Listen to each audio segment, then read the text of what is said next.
Now Dinah, the daughter of Leah, whom she had borne to Jacob, went out to see the daughters of the land.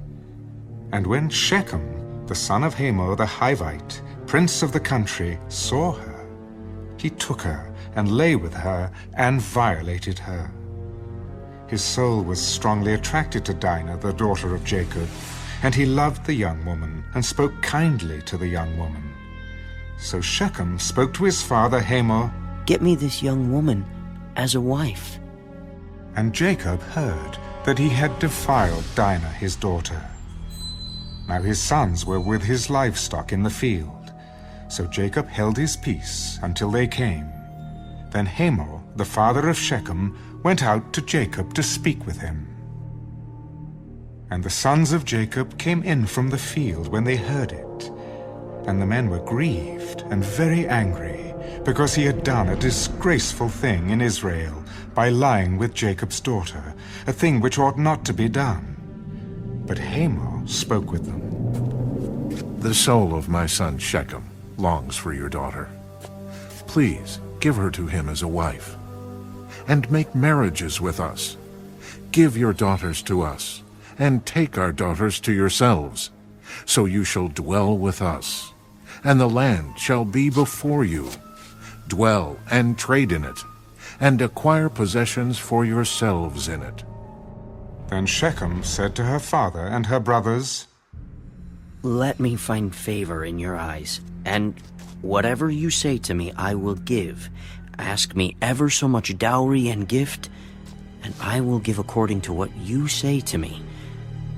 But give me the young woman as a wife." But the sons of Jacob answered Shechem and Hamor his father, and spoke deceitfully, because he had defiled Dinah their sister. "We cannot do this thing, to give our sister to one who is uncircumcised, for that would be a reproach to us. But on this condition we will consent to you.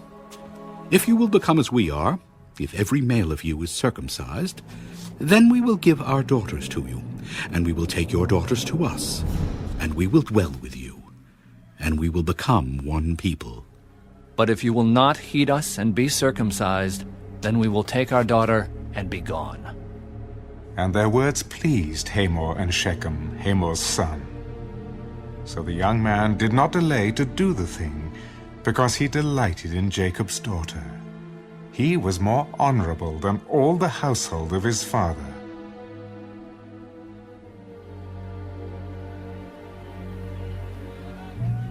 And Hamor and Shechem his son came to the gate of their city, and spoke with the men of their city.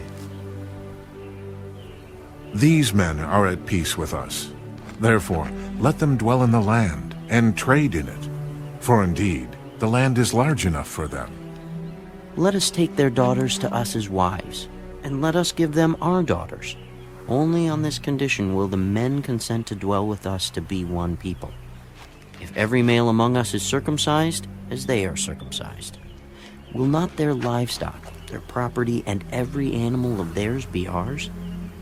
Only let us consent to them, and they will dwell with us."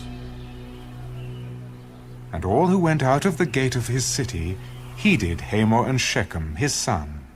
Every male was circumcised, all who went out of the gate of his city.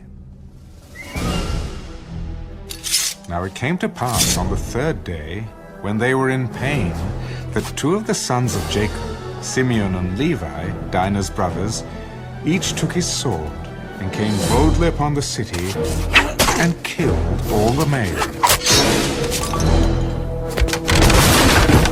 And they killed Hamor and Shechem his son with the edge of the sword, and took Dinah from Shechem's house, and went out. The sons of Jacob came upon the slain, and plundered the city, because their sister had been defiled. They took their sheep, their oxen, and their donkeys, what was in the city, and what was in the field, and all their wealth. All their little ones and their wives they took captive, and they plundered even all that was in the houses. Then Jacob said to Simeon and Levi, You have troubled me by making me obnoxious among the inhabitants of the land, among the Canaanites and the Perizzites. And since I am few in number, they will gather themselves together against me and kill me. I shall be destroyed, my household and I. Should he treat our sister like a harlot?